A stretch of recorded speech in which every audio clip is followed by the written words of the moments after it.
Grandpa, come closer. I have to tell you a secret. My 8-year-old granddaughter whispered, her eyes filled with a kind of terror that no child should ever have to know. My parents say that tomorrow they're taking you to the Pines. They say you're no use anymore, that your money looks better in their pockets than in your account. Those words hit me harder than a shot of cheap, bottom-shelf whiskey on an empty stomach. Me, Otis Cyprian, the man who built a concrete and steel empire with these two bare hands, was being hunted in my own home. But what my son and my daughter-in-law didn't realize is that even an old lion never loses his teeth. They wanted my inheritance, but the only thing they were going to inherit was a lesson that would burn for the rest of their miserable lives. Before the reckoning begins, make sure to subscribe and tell me in the comments where in the world you're watching justice be served. The Georgia sun was beating down hard on the garden of my estate in Buckhead, or rather, on the Vanity Fair that my daughter-in-law, Tiffany, had turned my granddaughter Zora's birthday into. A jazz band was playing at full volume, competing with the loud, fake laughter of people I barely knew. Friends, my son Marcus called them. I called them parasites in designer labels. I adjusted my hat, feeling the sweat trickle down my back under my linen suit. Everything about this party screamed new money, glass tables, floral arrangements that cost more than a foreman's monthly salary, and bottles of high-end bourbon being popped like they were soda. "Mr. Cyprian," someone shouted behind me. It was Atticus Thorne, a greasy little man and a friend of my son. "What a bash, huh? Your son really knows how to go all out." "Yeah, it's a shame. The house and the bank account are both mine," I muttered under my breath, though I offered him a tight, forced smile. "That's right, Thorne. Marcus has a taste for the finer things." I walked away, searching for a bit of peace. From the terrace, I watched Tiffany. She was posing for a selfie by the dessert table, making that ridiculous duck face. She was wearing a dress that probably cost $3,000, bought with the credit card I was paying off. "It's for the family image, Pop Pop," she had told me last week. Image. In my day, an image was built with your word and your honor, not with social media filters. Marcus was standing near the grill with a beer in one hand and a cigar in the other, surrounded by his brothers. I saw him gesturing wildly, pointing toward the house, my house, as if he were already measuring how much it would fetch on the market. "Hit it! Don't miss!" The kids started shouting around the piñata. I sat on a wrought iron bench, feeling like a stranger in my own empire. That was when I felt a small hand tugging at my jacket. It was Zora. My little Zora, the only reason I tolerated this circus. But something was wrong. She didn't have that gap-toothed smile I loved so much. She was pale, and her large dark eyes kept darting around as if she were afraid someone would see us. "What's wrong, baby girl?" I asked, lowering my voice. "Didn't you like the piñata? You want Grandpa to get you another one?" "No, Grandpa." Her voice was trembling. "I have to tell you something. But promise me, by Grandma Hattie's memory, that you won't be mad at my mommy and Daddy." The tone of her voice made my blood run cold. I leaned down until I was at her level, ignoring the sharp ache in my knees.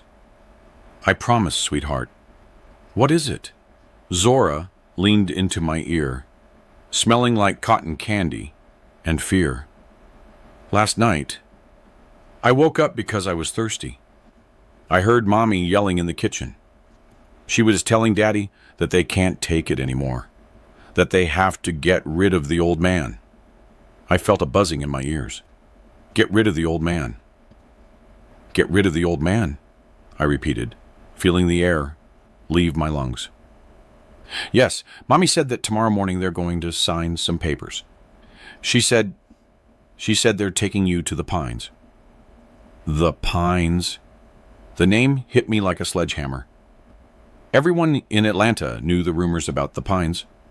A state-run facility on the outskirts of the city, a place where the elderly were abandoned to rot in stained sheets and eat rancid food. A place where people went to be forgotten, not to be cared for. And Daddy, Zora sobbed quietly. Daddy said it was for the best. He said if they sold this house fast, they could pay back the sledge and we'd move to a penthouse in Miami. Grandpa, I don't want to go to Miami. I don't want them to take you to the Pines. The world stopped. The music, the laughter, the clinking of glasses, it all faded away. All that remained was the broken voice of my granddaughter and the volcanic fury beginning to wake up in my chest. My son, my own blood. The boy I taught to ride a bike in this very garden. The man I sent to the best private universities so he wouldn't have to carry bags of cement like I did. That man was planning to throw me out like trash to pay off his gambling debts. I stroked Zora's hair, forcing my hands not to shake. Listen to me carefully, baby girl, I said in a voice I didn't recognize.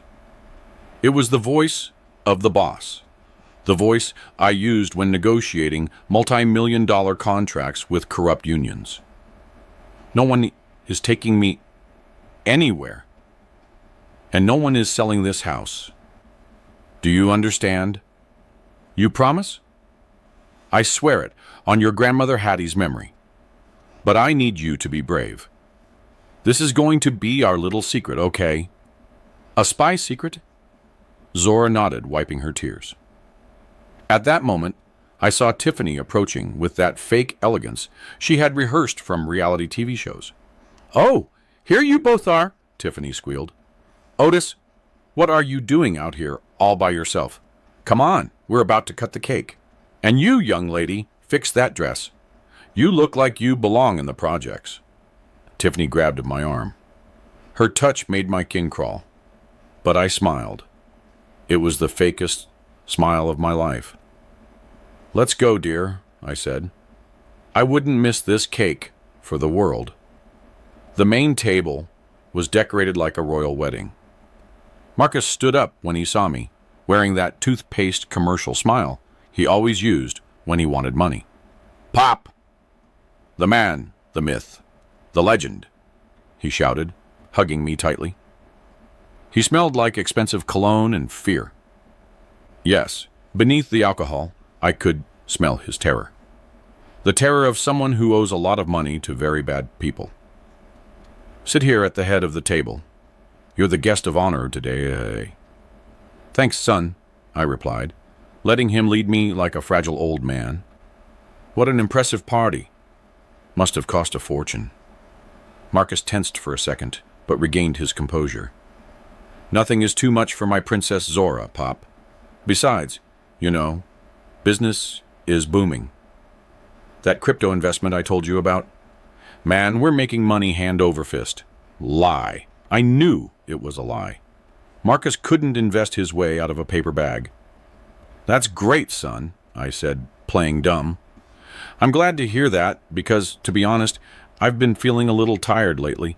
My memory isn't what it used to be. I think I'm done managing my own accounts. The effect was immediate. Marcus and Tiffany exchanged a quick look, the look of predators seeing a gazelle start to limp. Oh, you poor thing. Tiffany leaned in, showing far too much skin. You've worked so hard. You deserve a rest. Let Marcus handle everything. He's so smart, just like you. Yeah, Pop, Marcus leaned in, lowering his voice. Actually, Tiffany and I were thinking, maybe tomorrow we could go to the lawyer's office, just to sign some papers, a power of attorney, you know? So I can go to the bank for you. And you don't have to deal with those long lines in the heat. It's for your health. A power of attorney? I asked, squinting as if I didn't understand. Oh, for the paperwork. Well, maybe that is a good idea. This head of mine isn't what it used to be. Yesterday, I called the housekeeper Hattie. Tiffany let out a nervous little giggle. See? It's dangerous. Imagine if you forgot to turn off the stove. We'll take care of it tomorrow. We'll take care of you. Just then, Marcus's phone vibrated on the table. He looked at the screen and went pale. He stood up abruptly. I have to take this. It's an important client. I watched him walk away toward the pool area. He didn't walk like a successful businessman. He walked like a condemned man. I took advantage of Tiffany yelling at the caterers to sharpen my ears.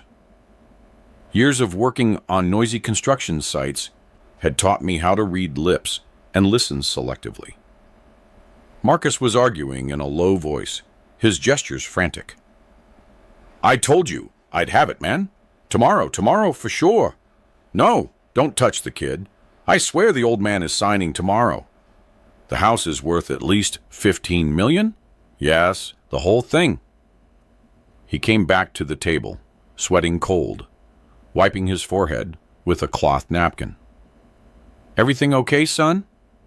I asked, cutting a piece of cake. Yeah, Pop. Everything's great. Just some technical details on a contract. Good, I said, chewing the cake that suddenly tasted like ash. By the way, Tiffany, this cake is delicious. Where's it from? From Fleur de Lis, Otis, the best of the best. I see. Enjoy it, I said, wiping my mouth. Enjoy it very much because I have a feeling things are going to change soon. What do you mean? Marcus asked, his voice shaking. I mean the weather is going to change. My knees are aching. I think it's going to rain. I stood up slowly, leaning on the table. Well, family, Grandpa is heading in. I've got a headache and all this music is making me dizzy. Going in so early? Tiffany feigned disappointment. It's barely 6 o'clock. Yes, dear, I'm old. You all keep celebrating. Celebrate your future. I walked away from the party hunched over, dragging my feet. But the moment I crossed the threshold and was out of their sight, my back straightened. The pain in my knees vanished, replaced by a cold, calculating adrenaline. The party was over for sweet Grandpa Otis.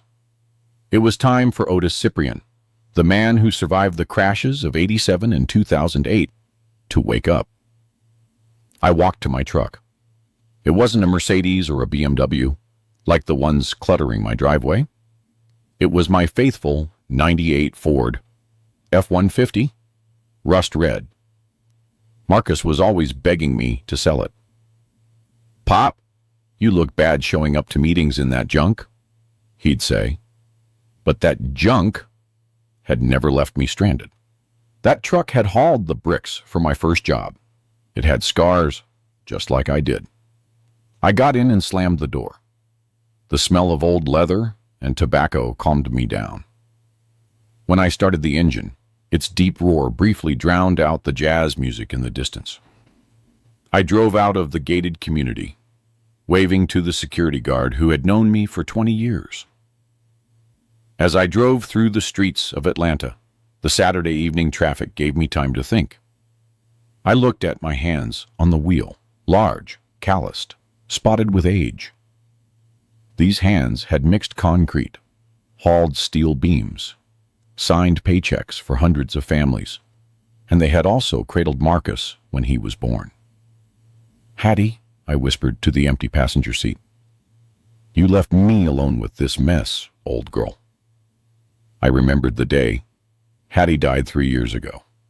Her last words weren't about romantic love. They were a warning. Otis, watch out for Marcus. We love him, but he's weak, and Tiffany, that woman is hungry, but not for food. Don't let them eat you alive, old man. At the time, I thought it was just the morphine talking. How stupid I was. Marcus was always a spoiled child. In my desire to make sure he didn't suffer the poverty I did, I gave him everything. I gave him cars, trips, a vice presidency at the company, where he did nothing but play golf. I raised a parasite who thought money grew on trees and didn't come from the sweat of your brow. And now, that parasite wanted to sell me out. I stopped at a red light. Next to me was a city bus filled with people coming home from work. I saw tired faces, honest people earning a living, and I felt a deep shame. My son, with all the opportunities in the world, was less of a man than any of them. "It's over," I said out loud, hitting the steering wheel. "The scholarship is over, Marcus. The easy life is done." The light turned green. I hit the gas. I wasn't going home to sleep. I was going to war. And in war, the first one to hesitate is the first one to die. I got back to the mansion as the sun was setting. The house was quiet. Most of the guests were either in the back garden or gone. I entered through the side door, avoiding the cleaning crew Tiffany had hired, most of whom were likely her spies. My house, a 20,000 square foot estate in the hills with Italian marble and crystal chandeliers. Everything Hattie ever wanted. Now it felt like a mausoleum. I went straight to my office on the second floor. It was the only place Tiffany didn't dare enter. She said it smelled like old man and cigars. I took out my keys and opened the heavy oak door. The air inside was still. I locked the door behind me with a double bolt. I walked to the bookshelf. I moved a fake copy of the Encyclopedia Britannica to reveal a keypad. Marcus and Tiffany thought I was a tech-phobic old man who barely knew how to use a smartphone. What they didn't know was that 6 months ago, after noticing $50,000 missing from a miscellaneous account, I had hired a cybersecurity specialist. "I want to see and hear everything, son," I told him, "even when the mice sneeze." I typed in the code. A section of the wall slid away, revealing a high-definition monitor connected to a private server. I sat in my leather chair, put on my glasses, and started reviewing the recordings. There they were. Friday night, main living room. On the screen, I saw Marcus pacing back and forth with a glass of whiskey. He looked disheveled, his eyes red. Tiffany was sitting on the sofa filing her nails with an indifference that chilled my blood. I turned up the volume. "Don't you understand, Tiffany?" Marcus was shouting. "The Sledge isn't a bank. They're mobsters, you idiot. They told me if I don't pay the $5 million by Tuesday, they're going to send Zora back to me in pieces." My heart stopped for a beat. They threatened my granddaughter. I felt a surge of acid bile rise in my throat. "Oh, stop the drama, Marcus," Tiffany replied without looking up from her nails. "I told you the plan. Tomorrow at the party, we get him a little drunk. Monday morning, we bring in Dr. Vance. He'll certify that the old man has advanced dementia. With that and the lawyer your friend found, we get the irrevocable power of attorney." "And if he resists?" Marcus asked, trembling. "He won't resist. He's a useless old man who just wants to be loved. We tell him it's to help him. Once it's signed, we ship him off to that state home, the Pines. People die fast there, Marcus. In 2 months, he'll catch pneumonia, and that's that.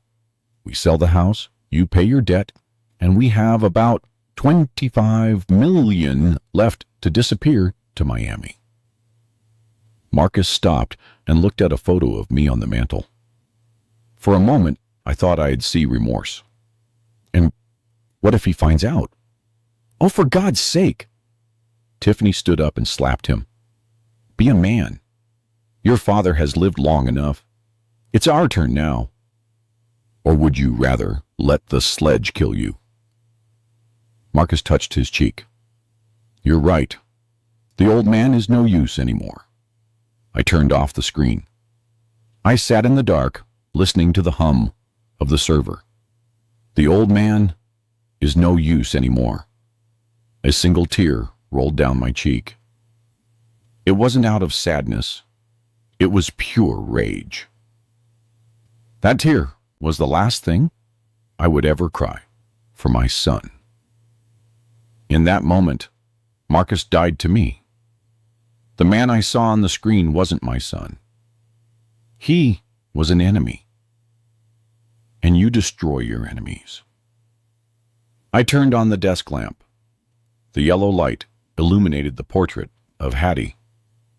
"Forgive me, old girl," I whispered, "but I'm going to have to break my promise to look after the boy. Today I have to be the monster you never wanted me to be." I reached down to the floor safe. The combination: Zora's birthday. The steel door opened with a heavy click. Inside, there wasn't just money. There was something more dangerous. Information. I pulled out an old, worn black ledger and a blue folder containing bank statements I had intercepted before they reached Marcus's mailbox. I opened the ledger. For 40 years, I had recorded every cent that entered and left my business. It was a habit from when I was poor, an obsession. I flipped through the pages to the recent entries. January, Tiffany's credit card payment, $10,000, winter clothes. February, transfer to Marcus, $50,000, tech startup investment, fake, tracked to an online casino account. March, medical clinic, $20,000, Tiffany's cosmetic surgery. April, Zora's tuition, $4,000, paid. I added up the figures from the last 3 years. The calculator spat out a number that made me nauseous. $41 million. They had drunk, gambled, and rubbed into their skin the equivalent of the life's work of 100 honest men. And it wasn't enough. It was never enough for the black holes they had for souls. And now, the debt to the sledge. 5 million more. I looked at the blue folder. I had the promissory notes Marcus had forged, the illegal transfers he had made using my digital signature when I was sick last year. I had enough evidence to put them in prison for 20 years. Fraud, embezzlement, that forgery. I could call the police right now. I could watch them be hauled away in handcuffs while the guests recorded it on their phones. But no, that would be too easy, too fast. Prison is a punishment for the poor. For people like Marcus and Tiffany, who live for appearances, the real punishment isn't bars. The real punishment is poverty, humiliation, and having to actually work. I picked up my phone. It was 8 o'clock in the evening. I dialed a number I hadn't used in years. "Hello?" A gravelly, deep voice answered on the third ring. "Silas," I said firmly. "It's Otis. Drop whatever you're doing. I need you at my house right now. And bring a notary. An honest one, not the clowns my son uses." "Otis? It's Sunday night. Did something happen?" "Yes, Silas. Someone tried to kill the lion, and now the lion is hungry. Bring the papers for a trust and an eviction notice. We're rewriting a will." I hung up. I poured myself a glass of reserve bourbon. Neat. I drank it in one go, feeling the fire slide down my throat, burning away the sadness, and leaving only resolve. Tomorrow, Monday, was going to be an interesting day. Marcus wanted a signature.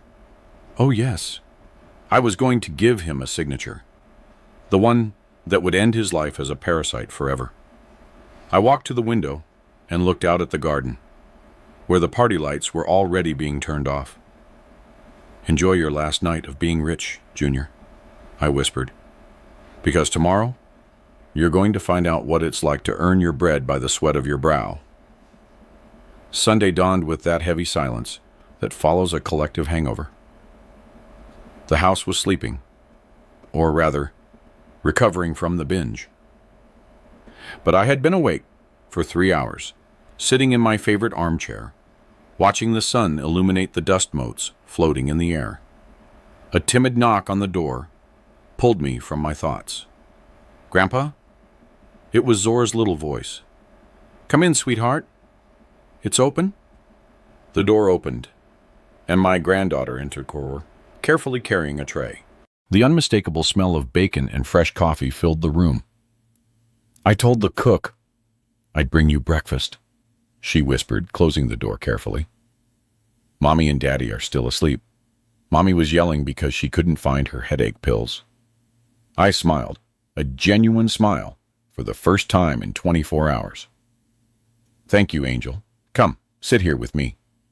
Zora set down the tray and climbed into the chair. She had dark circles under her eyes. Poor Angel, carrying the sins of her parents. She pulled a tablet with a pink case out of her pajamas. "Grandpa, look. Last night, when they were talking in the living room, I hid behind the big sofa. I left my tablet recording video. I felt a sting of pride and pain. An 8-year-old girl doing spy work to protect her grandfather. I took the device. The video was dark, and the angle was crooked, but the audio was crystal clear. I saw Marcus pouring another whiskey, shaking. There's no other option, Tiffany. The old man signs or they kill me. The sledge doesn't forgive." And Tiffany's voice, cold as ice. "Then let him sign. And if he won't do it willingly, we'll have the doctor inject him with something to make him cooperative. No one's going to miss an old man who already smells like the grave." I gripped the tablet so hard, I feared I had cracked the screen. Smells like the grave. So, that's what I was to her. A corporal course that was taking too long to stop breathing. I looked at Zora. Her large eyes were watching me, waiting for a reaction. "Listen to me, Zora," I said, taking her small hands. "You are the bravest girl I know, braver than your father. What you did, this is pure ammunition." "Are you going to call the police?" she asked. "No, the police that are for common criminals. This is a family matter. And in this family, we wash our dirty laundry with bleach and acid if necessary." I stood up and went to my desk, taking a gold key from my pocket. "Zora, from today on, you and I are partners. You are my eyes and ears when I can't be around. But I need you to be an actress. Do you like acting?" She nodded, intrigued. "Today, I'm going to pretend I'm very sick, that I'm forgetting things. I need you to play along. If you see me spill my coffee, don't clean it up. If you see me talking to myself, don't be scared. Can you do that?" "Yes, Grandpa, like in the movies." "Exactly, better than the movies. Because at the end of this chapter, the bad guys aren't just going to cry. They're going to wish they were never born." At 10 o'clock in the morning, the man I needed arrived through the service entrance. Silas Thorne hadn't changed a bit in 40 years. The same thick, gray mustache, the same double-breasted suit that hadn't been in style since the 90s, and the same worn leather briefcase that looked like it was filled with bricks. Silas wasn't a fancy corporate lawyer. He was a trench lawyer, the kind who knows where the bodies are buried. "Otis," he greeted me with a handshake that could crush stone. "You told me it was urgent. I missed my morning service, and my wife is going to kill me. Sit down, old friend. What I'm about to tell you will make you forget about church. You might even need a moment to confess yourself after, or what we're going to plan." I poured him a coffee and played the recording from the tablet. Silas listened in silence. His poker face slowly transformed. First he frowned, then he grit his teeth, and finally he slammed my desk so hard the cups jumped. "Those sons of bitches," he roared, forgetting his manners. "Forgive my language, Otis, but those are some low-down sons of bitches. Incompetence, drugging you. This is attempted kidnapping and assault. I know, and I want to destroy them, Silas. But I don't want them in jail just yet. I want something worse." "Worse?" "I want them to feel hunger. I want to take everything from them. Absolutely everything. But I need to protect the girl. If I report them now, Child Protective Services will take Zora. I can't allow that. Silas stroked his mustache, thinking. His legal brain started churning. All right, here's the strategy. They want an irrevocable power of attorney tomorrow. If you sign that, you're legally dead. They take the accounts, the house, everything. I'm not signing that. Of course not. We're going to set a trap. We're going to draft a trust. All your assets, the house, the accounts, the investments, will be moved into a trust where Zora is the sole beneficiary. And you will be the lifetime administrator. And I will be the executor if you pass.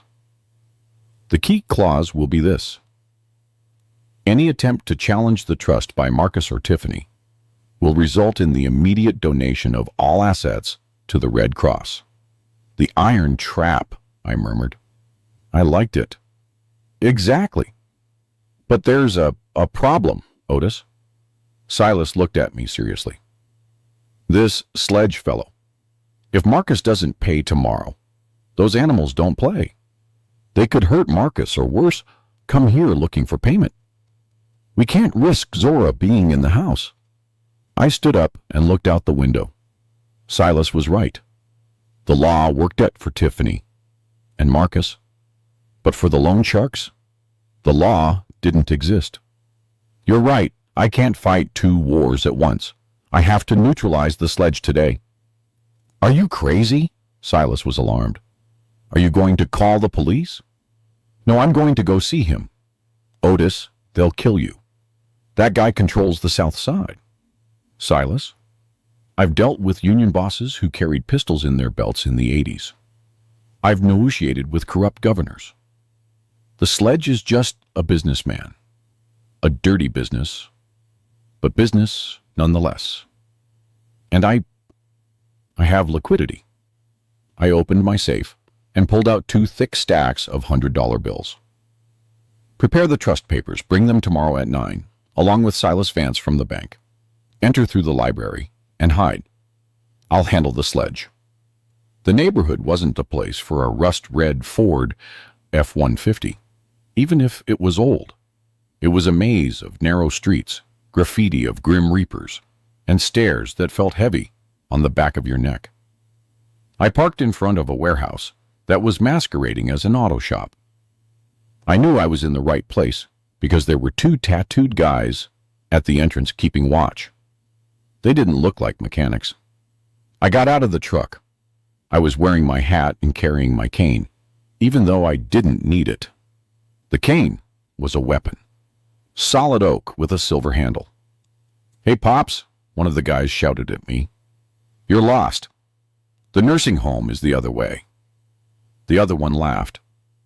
I walked up until I was right in front of them. I didn't look down. I'm here to see the Sledge. Now tell him Otis Cyprian is here to talk about Marcus's debt. The guys looked at each other. Marcus's name sounded familiar. One of them spat on the ground and pulled out a radio. Boss, there's an old man here. Says he's the junior's dad. Yeah, he's alone. Okay. The metal shutter rose with a rusty screech. Inside, it smelled like motor oil and weed. At the back, sitting on a red leather chair that looked like a cheap throne, was the Sledge. He was a heavy man, bald, with gold chains hanging over a tank top. He was eating tacos. So you're the famous dad, the Sledge said, wiping sauce from his mouth.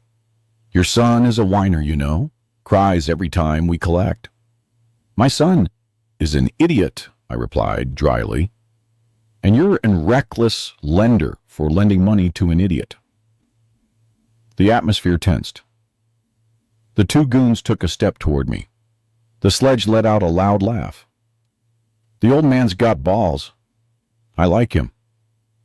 Did you come to pay, or should I send your son back to you in bags? It's $5 million, plus interest. 6 total.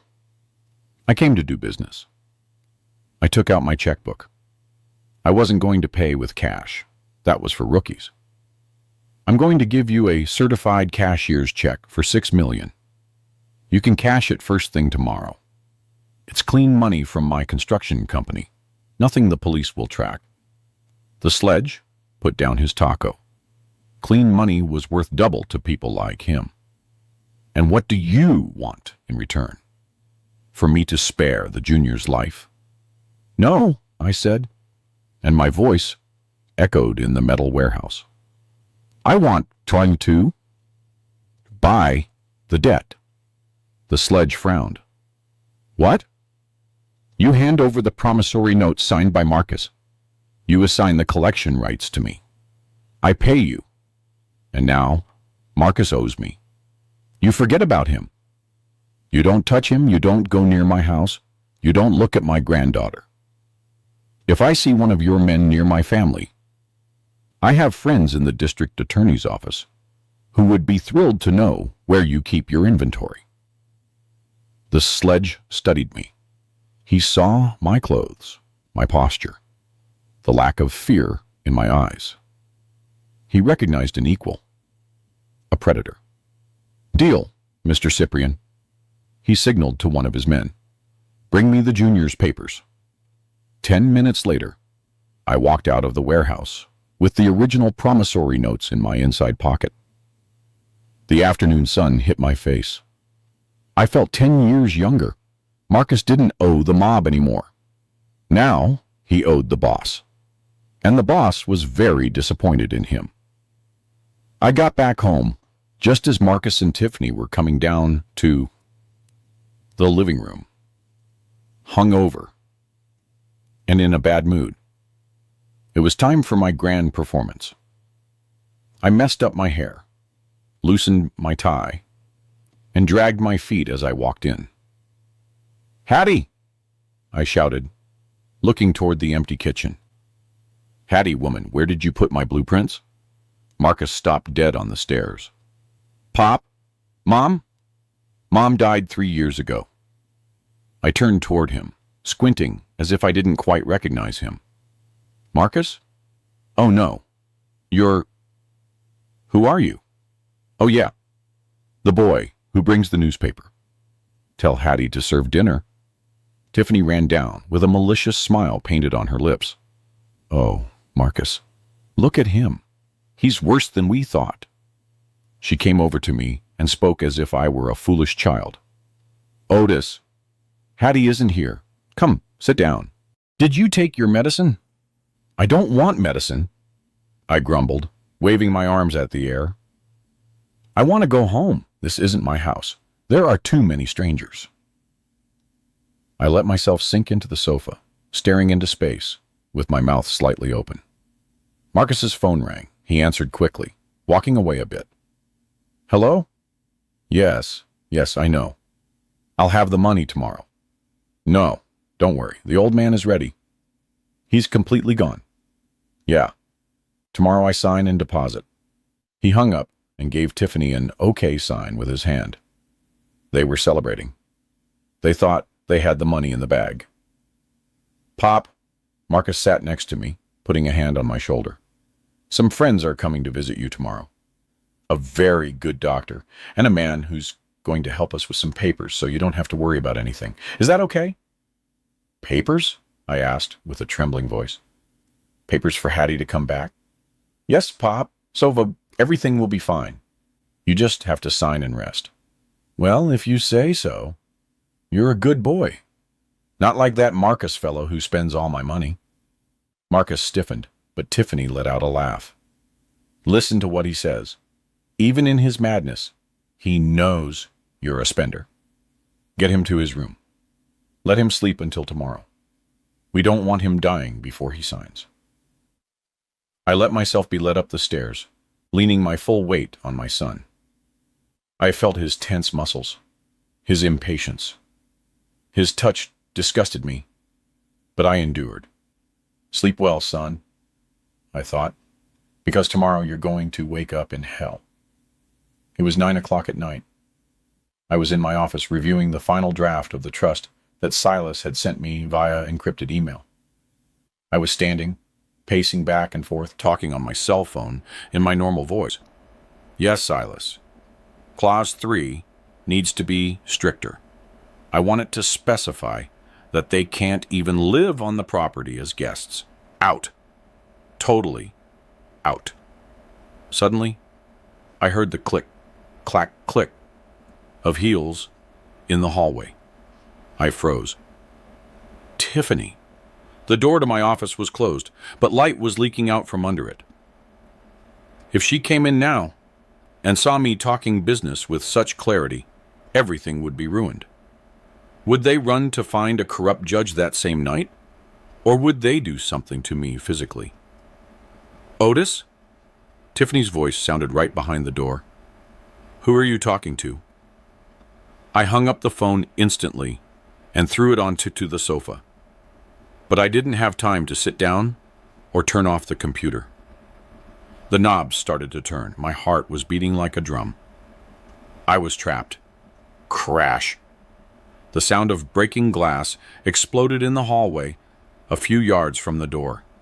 Ow! Zora screamed. I cut myself. The knob stopped turning. Tiffany let out a huff of annoyance. For God's sake, Zora, what did you break now? I heard Tiffany's footsteps moving away from my door, toward where the girl was. I took those golden seconds, turned off the monitor, took off my jacket, and threw it on the floor. I unbuttoned my shirt and curled up on the rug in a fetal position, clutching a pillow. I started moaning softly. The door burst open. Tiffany entered, followed by Zora, who had a small fake, or real, God forbid, cut on her finger. What is going on here? Tiffany shouted. Then she saw me lying on the floor, shaking. Mommy, I moaned. Mommy, I'm cold. The bad men came. Tiffany stood there, looking at me with absolute contempt. Oh, please, he fell out of his chair. Get him up. Marcus, she shouted towards the hallway. Your father is making a fool of himself again. I thought he was talking on the phone, but he must have been babbling to his ghosts. Marcus came running in. Between the two of them, they picked me up and threw me onto the sofa. He's burning up with fever, Marcus said, touching my forehead. I had rubbed my face against the rug to heat it up. Better. That way he'll be more docile tomorrow. Let's go. Leave him there. Zora, stay and watch him. They left the office, closing the door. I stayed motionless for a few seconds until I heard their footsteps go down the stairs. I opened one eye. Zora was standing in front of me with a finger wrapped in toilet paper stained with ketchup. Ingenious girl. I sat up and winked at her. That was an Oscar-winning performance, sweetheart, I whispered. Zora smiled, though her hands were shaking a little. They almost caught us, Grandpa. Almost. But almost is where champions win. Go to sleep, soldier. Tomorrow is D-Day. Tomorrow the trap shuts, and there will be no mercy. Monday dawned gray, with that overcast sky typical of Atlanta when rain is threatening. I dressed carefully for my role. I put on an old wool cardigan that had a coffee stain on the sleeve and left my shoes unpolished. I messed up my hair a bit in front of the mirror. The image looking back at me was that of a defeated old man. Perfect, I whispered. You look like easy prey. I went down to the living room at 9 o'clock sharp. Marcus and Tiffany were already there, pacing back and forth like caged cats. Marcus was biting his nails. Tiffany was compulsively touching up her makeup. When the doorbell rang, they both jumped. They're here, Marcus said, his voice cracking. Pop, sit here, please. Don't say anything stupid. Just nod and sign.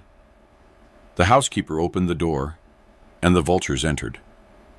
First, Dr. Vance, a short, bald man with a medical bag that looked like a prop. I'd heard of him. He was famous for prescribing diet pills to rich ladies and signing questionable death certificates for the right price. Behind him was the notary public, A man named Mr. Sterling, a heavy, sweating man with a suit that was too small and a tie stained with sauce.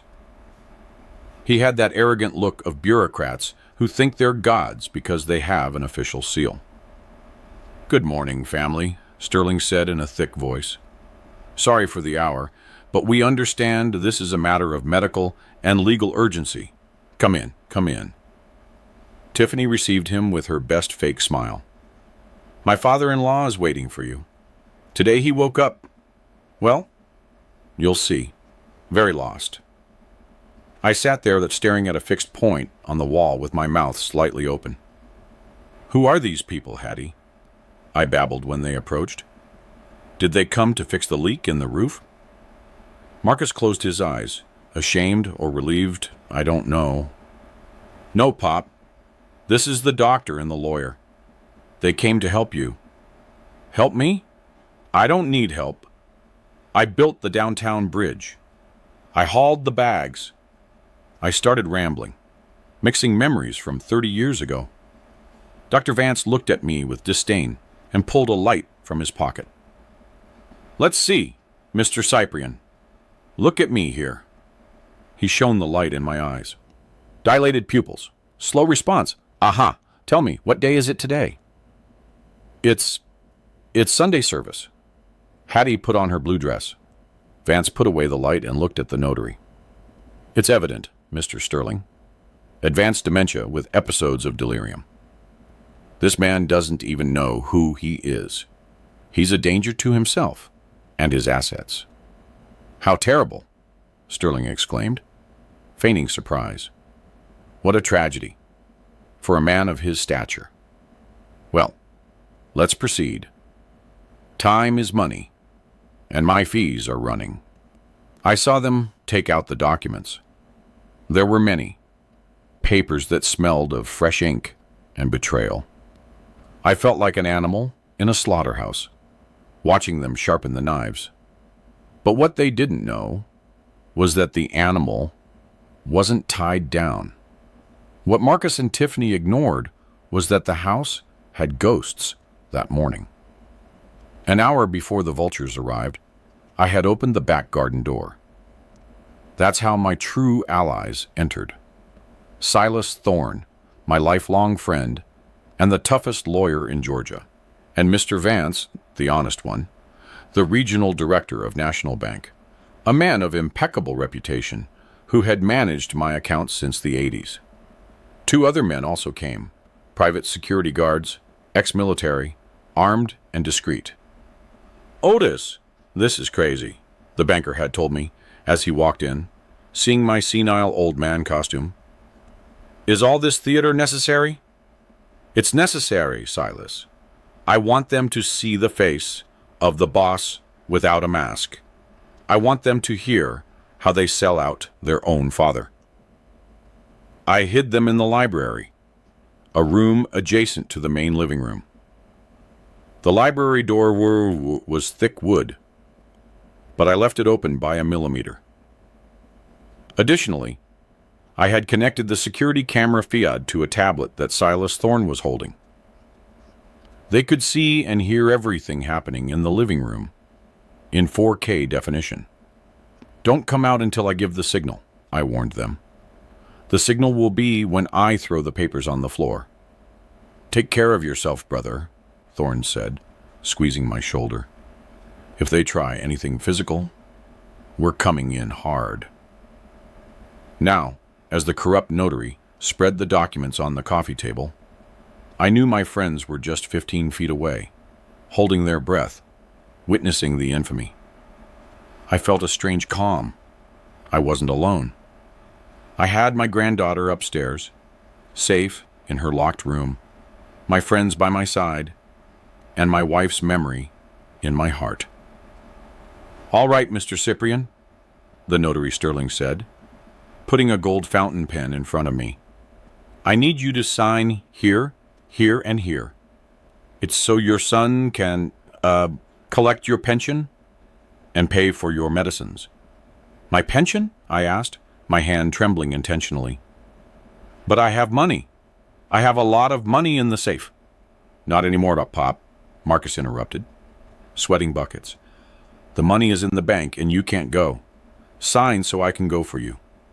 Please, Pop, do it for me. The phrase he used his whole life to manipulate me. Buy me the car. Do it for me. Pay my debt. Do it for me. Today would be the last time I'd hear that phrase. The farce continued. Dr. Vance was filling out a medical form at full speed. I could read the header upside down. Certificate of permanent mental incapacity.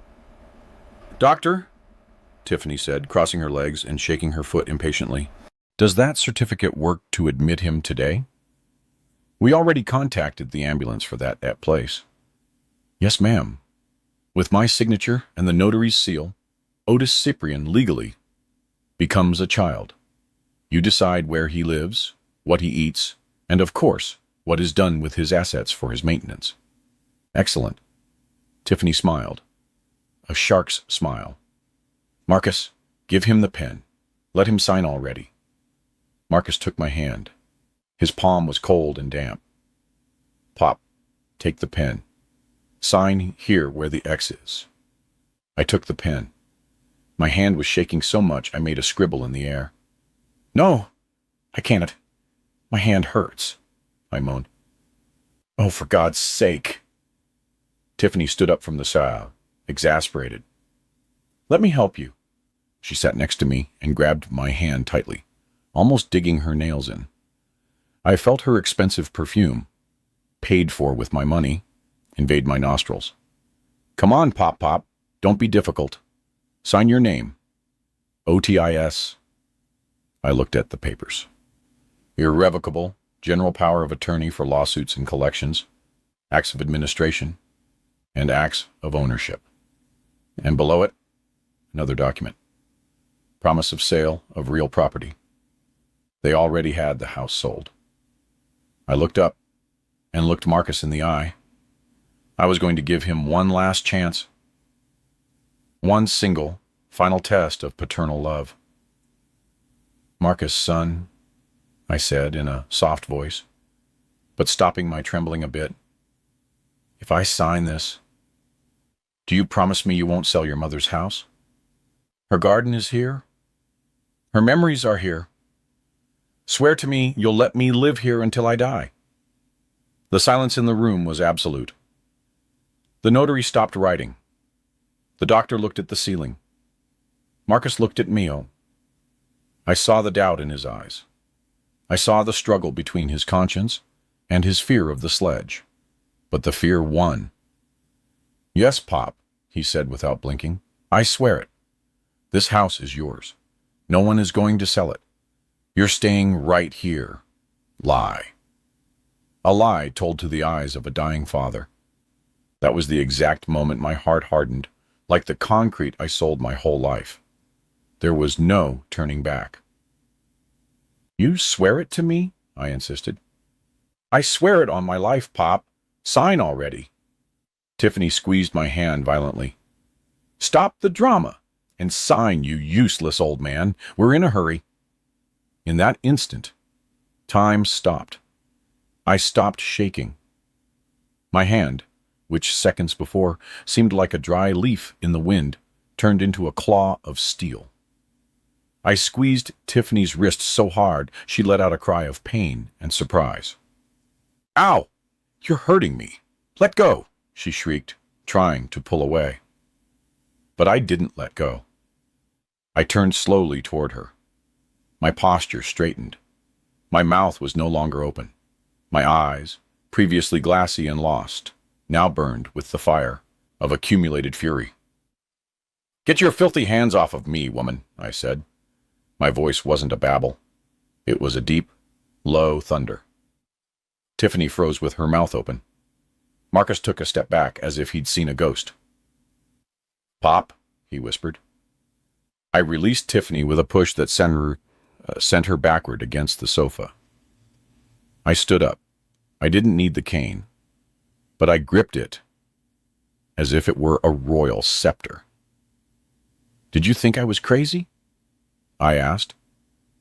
Scanning the room, Did you think because I'm old, I'm stupid? Sterling, the notary, tried to intervene nervously. Mr. Cyprian, if you don't feel well... Shut your mouth, you two-bit lawyer, I shouted at him. You're not a notary. You're an accomplice to theft. And you, doctor, I pointed at Vance. You better hope your license is up to date because you're losing it today. Marcus was pale, shaking more than I had been a moment ago. Pop, what's going on? You were sick. I was acting, Marcus. And you just failed the audition. You lied. You swore to my face you wouldn't sell the house while you had the sales contract right under these papers. I grabbed the pile of documents from the table, held them in the air, and let them fall like rain. Now, I shouted. That was the signal. The library door burst open. Silas Thorne and Silas Vance came out, followed by the two armed security guards who positioned themselves at the main entrance, blocking the exit. Good afternoon, Thorne said with a fierce smile. Quite a party you have here. I pity the cake is over. Tiffany stood up, fixing her dress, trying to regain her spoiled girl arrogance. Wait, who are you people? Get out of my house. Marcus, do something. This isn't your house, you idiot, I said, walking toward her until she backed away. And Marcus isn't going to do anything, because Marcus no longer has a voice or a vote in this family. The notary Sterling, seeing Thorne, who was the president of the State Bar Association, turned the color of wax. Mr. Thorne, what a surprise. I just came to witness a fraud, Sterling. Thorne cut him off sharply. We have everything recorded, high-definition video and audio. We heard how you were coercing Mr. Cyprian, how the doctor was faking the diagnosis, and how you were preparing the theft. Dr. Vance tried to grab his bag and run toward the back door. Hold it right there. One of the guards blocked his path, putting a hand on his chest. The doctor bounced back like a ball. No one leaves here until I say so, I sentenced. I walked toward the giant 85-inch television Marcus had bought with my money last month. Sit down, I ordered. No one moved. Sit the hell down. My shout made the windows rattle. Marcus and Tiffany collapsed onto the sofa like rag dolls. The accomplices stayed standing, trembling.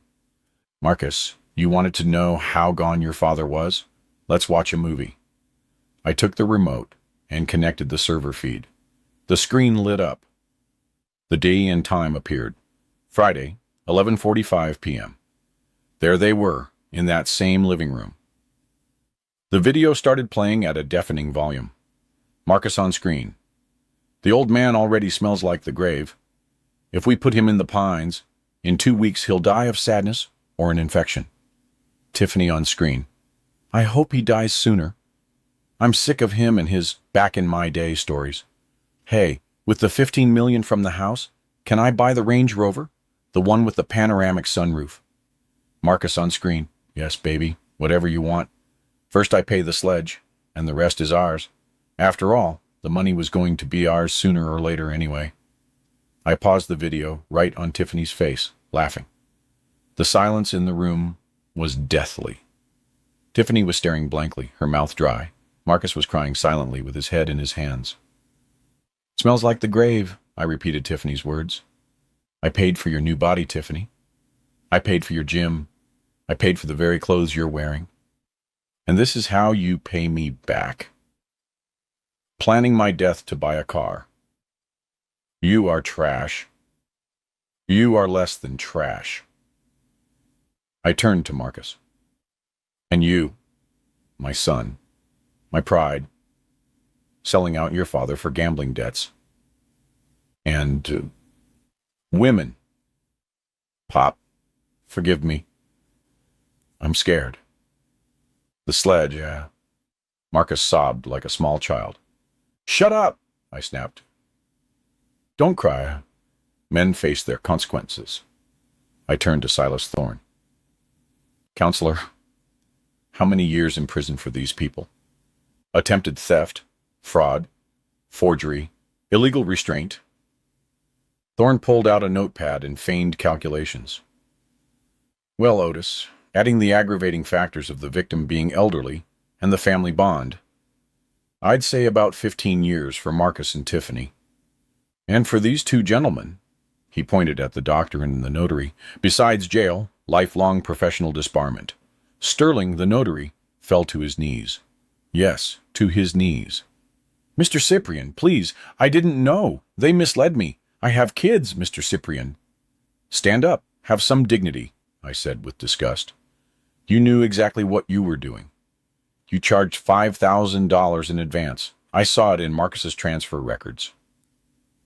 I looked at everyone in the room. I had absolute power. I could destroy them with one call to the DA. I could see them rot in a state penitentiary. But then I thought of Zora. If her parents went to jail, she'd be the daughter of criminals. Her life would be scarred. And I didn't want that for my granddaughter. Besides, I had a better punishment in mind. Listen carefully, I said, lowering my voice to a dangerous whisper. I'm not calling the police just yet. Marcus raised his head with a glimmer of hope. Pop. Don't call me Pop. To you, I'm Mr. Cyprian, your creditor.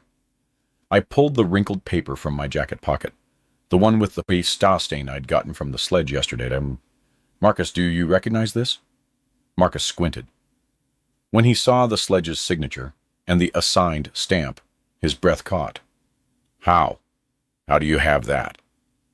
I bought your debt, you useless brat. I went to see the sledge. I paid him your $5 million. Now you don't owe the mob. You owe me. And I'm a much worse debt collector than they are. Because I don't want your money. I want your soul. I walked toward the window and looked out at the garden. You have two options. Option A. I hand over this video and the promissory notes to the police right now. You go to jail for 15 years, and Zora goes to a boarding school in Switzerland. Tiffany started crying hysterically. Option B, I continued. You sign the transfer of temporary legal custody of Zora to me right now. You renounce any rights to this house and to my inheritance.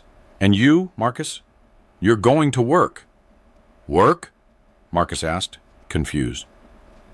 Yes, on the construction site, as a laborer, hauling bricks. You're going to pay me back the $5 million with a minimum wage. It'll take you about 80 years, so you better start early tomorrow morning. And me? Tiffany asked, trembling. I looked at her with the contempt one has for a cockroach. You get out of here right now. No clothes, no jewelry, no car. You leave the way you came to this house with nothing. You can't do this to me, she screamed. I'm the mother of your granddaughter. You're the woman who wanted to kill me. Be grateful. I'm letting you walk out and not leaving in a black bag. I turned to the guards. Get the lady out. If she resists, throw her on the street. No. Marcus, defend me, Tiffany screamed as one of the guards grabbed her arm. Marcus lowered his head and said nothing. He knew he was defeated. He knew his life as a spoiled junior was over forever. As Tiffany's screams faded down the hallway, I sat in my armchair, exhausted but victorious. Silas, I said, get the bourbon. We have to celebrate that today. Today justice was served. Tiffany's screams stopped when the front door slammed shut. In the living room, the silence was heavier than a concrete slab. Marcus was still sitting on the sofa with his head down, looking at his Italian shoes as if they were the most interesting thing in the world. Sterling and Dr. Vance were still trembling in a corner, watched by one of my guards. You too, I said, without looking at them. Get out, but listen well. First thing tomorrow. I'm sending a copy of this video to the Bar Association and the medical board. Say goodbye to your licenses. They ran out like rats when a light is turned on. I was left alone with Marcus, Silas Thorne, and the banker. Well, son, I used the word with irony. Your wife is gone. Now it's your turn. But first, there's a pending matter. Thorne took out the most important document of the night, the temporary transfer of custody. Zora isn't going with you, I explained, pouring myself another drink. You don't have a house, you don't have a job, and frankly, you don't have the backbone to take care of her. If you take her, she'll end up living in some flea bag motel while you run from your debts. Marcus looked up. His eyes were red and swollen. She's my daughter, Pop. No! I slammed the table. She was your daughter when you were supposed to protect her, but you preferred to protect your lifestyle. The girl showed me the video. Marcus. She's more afraid of living with you than of being an orphan. I put the document in front of him, and a common pen, not the gold fountain pen. Sign. You cede legal custody to me for 1 year. Renewable until you demonstrate economic and psychological stability. If you don't sign, I swear to God, I'm calling the police right now and handing over the videos where you were planning my kidnapping and death. You decide. Poverty in freedom or poverty in jail. Marcus took the pen. His hand was shaking. Am I going to be able to see her? He asked in a thin voice. When you earn it, when you come here clean, sober, and with money, you earned yourself to buy her an ice cream. Until then, don't even come close. Marcus signed. When he lifted the pen, he stopped being a father and became a scared child again. Thorne took the paper, checked it, and nodded. It's done, Otis. The girl is safe. I sighed, feeling a giant weight leave my chest. The house was saved. My life was saved. But most importantly, Zora's future was armored. Very well, I said, putting the documents in my safe. Now for the material part. I approached Marcus. Give me the keys. To what? To everything. The house, the BMW, Tiffany's SUV. Give me the corporate credit cards. Give me the Rolex I gave you when you turned 30. Marcus instinctively touched his wrist. Pop, the watch was a gift. Gifts are for sons who don't try to kill their fathers. Give it to me. Marcus took off the watch, slowly, then pulled out his keychain and wallet, putting everything on the coffee table. The little pile of luxuries sparkled under the lamplight. Now what do I do? He asked, spreading his arms in desperation. Where do I go? I have no money, no car. I reached into my pocket and pulled out a yellow envelope and a MARTA transit card. Here is the address of an apartment in the South Side. It's on the 4th floor. No elevator. It's owned by the company. We used it for out-of-town workers.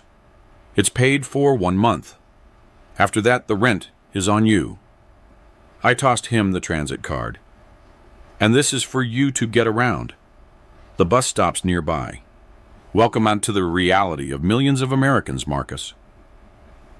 He looked at the card with horror, as if it were an alien object.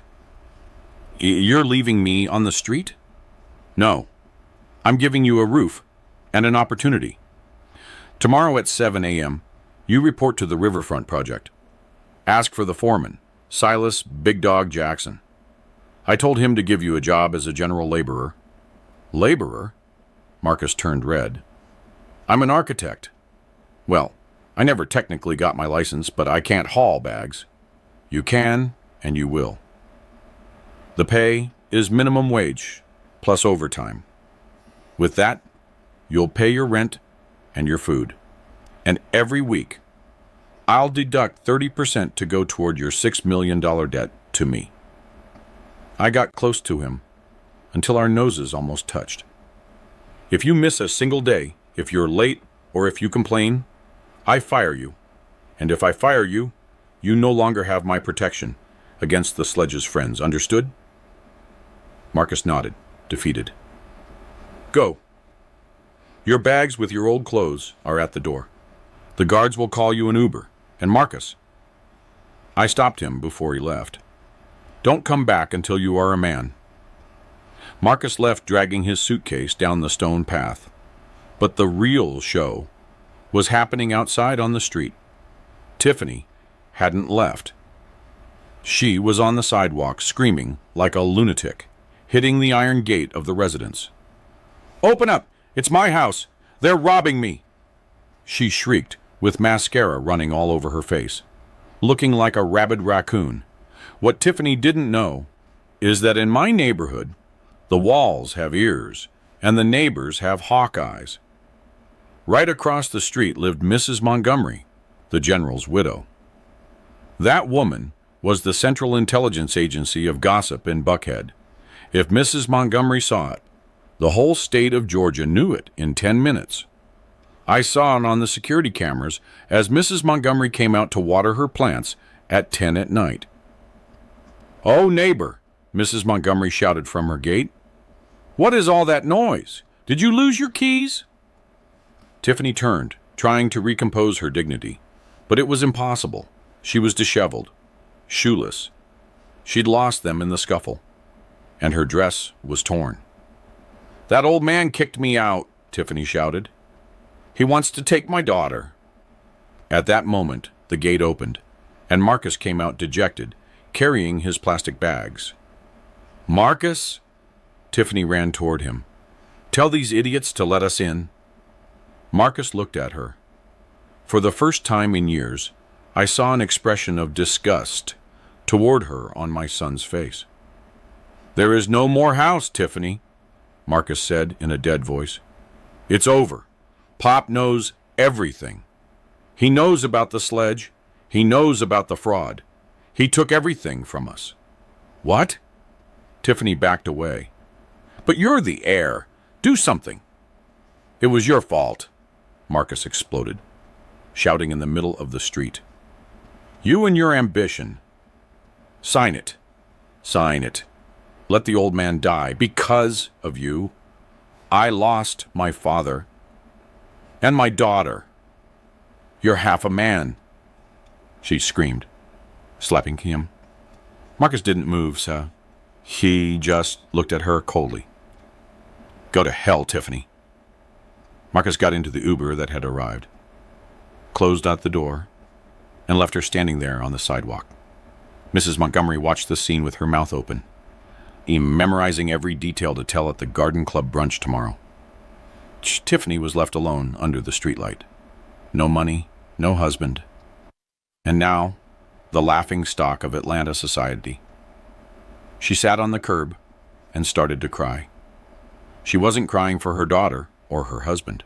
She was crying because she knew that tomorrow her high society friends wouldn't answer her calls. Her social death had been decreed. Tuesday, 7 a.m., Riverfront Project site. I went to the site, not in my truck, but in the project manager's car, to observe from afar. Marcus arrived on time. He got off the city bus looking nauseous.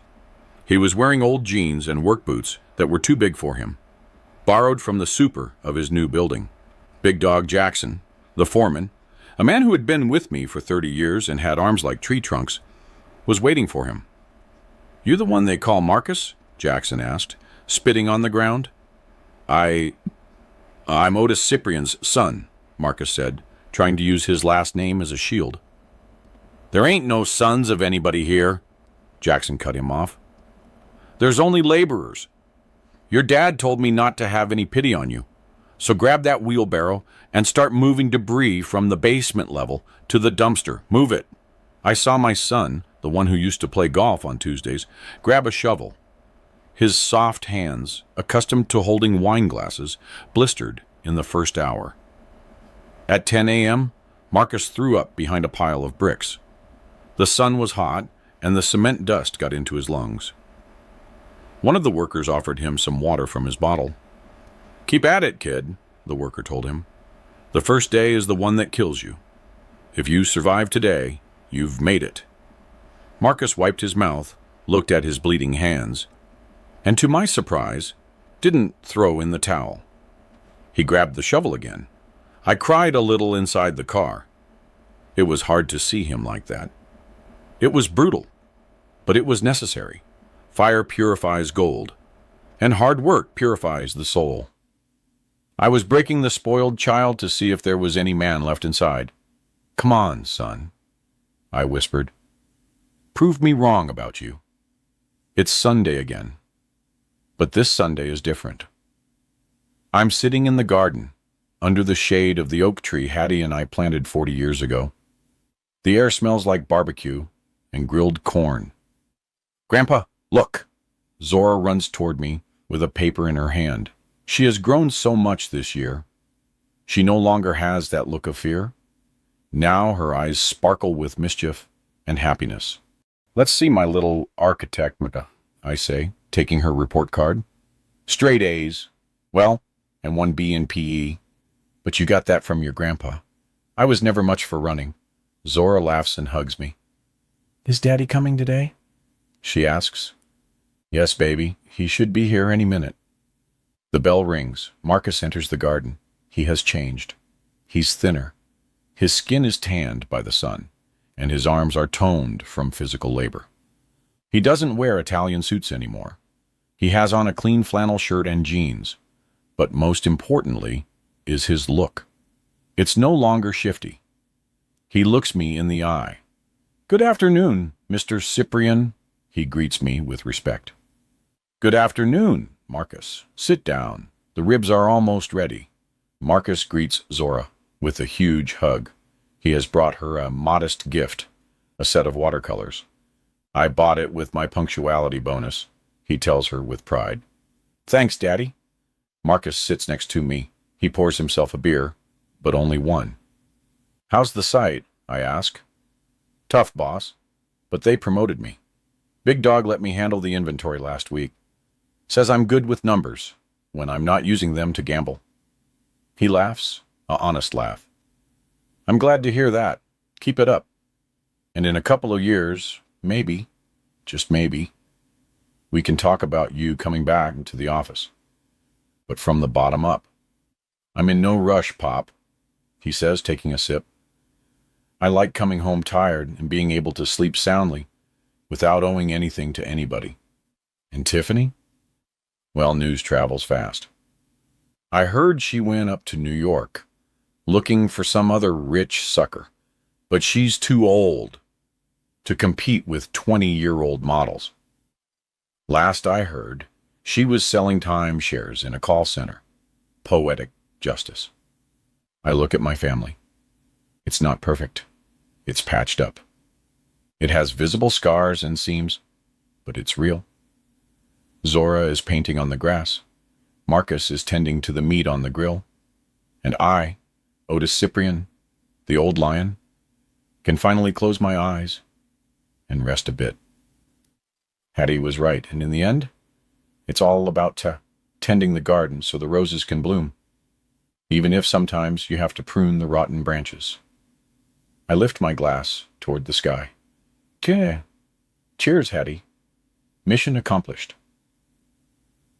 I'm really glad you're here and that I could share my story with you. If you liked it, show me by liking the video and subscribing to my channel. Let's see how many of us there are. Write in the comments which city you're watching from and what time it is. I'm so curious to know where all you wonderful people are tuning in from. If you wanted to support me a little extra, you can also send a small donation. I share new life stories for you every single day. And now, 2 of my most popular stories will pop up on the screen so you can choose what to watch next.